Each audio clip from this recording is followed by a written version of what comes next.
There's no real bio on how Hood Gang began out there, unless you watch the Hood Gang TV series. But just like any other artist, I don't like to put one thing in just one spot. Like, I like to spread it out. So if you see this or you see the Hood Gang TV series, whatever episode it is, I'm not gonna tell you because I'd rather have you watch all of them. You could catch it, but I'm gonna tell you right now. There's a picture on my MySpace right now where I'm like this in the airport. I got a black hat on, tilted to the side. That was taken probably like an hour before I boarded the plane to go to Ecuador for the first time.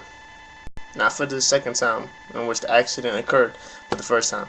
I say that changed my life. That really put me on the track to be what I am right now. And it's not like I was over there practicing how to rap or anything. It just happened and something just clicked. Because before then, I was just making music, just playing around. Like, really. Like, I loved to do it. But when I look back at it, it was just me kind of playing around. Like, I recorded an album called The Dawn of a New Ever in the studio. But it was really amateur. Like, I made all the beats. It was really amateur. And I was recording songs in my room, on a program, on a mic. Really amateur. It was some shit where I couldn't even touch up shit. Like, I would have to spit the whole 16 in one shot. Like, I couldn't go back and punch in if I messed up a word or anything. I would have to spit the whole 16 in one shot. Then I would have to spit the whole hook in one shot. And that's the way it was. That's the way the studio I had in here and shit. Like, I couldn't come back and punch back, because if I did, the audio would record loud. Then I would have to just record the whole track, and that would be stupid. The whole track just for one punch, and so I would just do 16s in one shot, hooks in one shot. So when I was over there in Ecuador, a brother called me, because I wasn't cool with Chris at all. I didn't know who he was at the time. So we hooked up from there. He called me, said he wanted to start a group. I started a group, but basically wanted to hook up, start making music, and I was cool with it. I was already over there. I was like, fuck it, I'm good. If anybody needs help, I could probably make them good. I already had Mag. Mag was with me before then.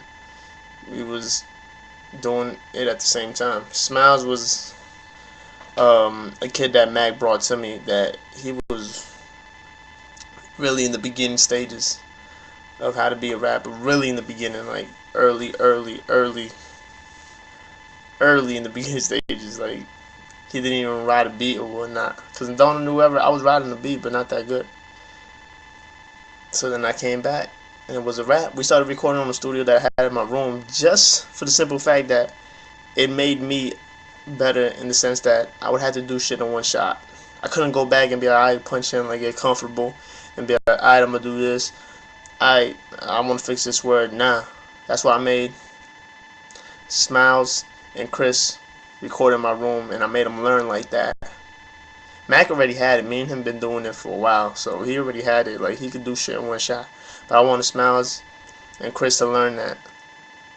So I had them doing shit in one shot. I was like, yo, dog, you can't re-record here as a rap. You gotta do it like this. Yeah, they were like, damn, come on, man. I was like, yo, that's the way you gotta do it, son. I ain't got no studio. So they were learning how to spit shit in one take. It was like kind of difficult for them in the beginning, but now it's a rap. We go in the studio and lay 4 tracks down in an hour. Like, spit. That's the way I made them.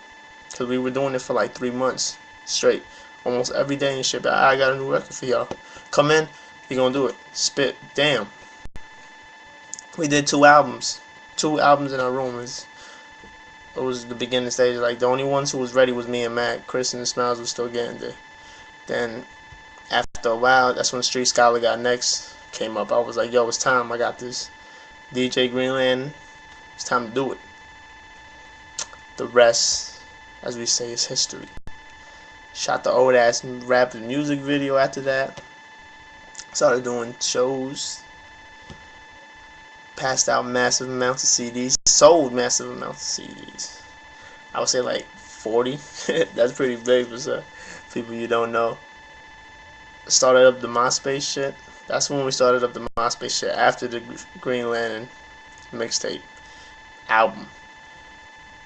And that's when all of y'all knew us. I've been through 2 MySpaces already.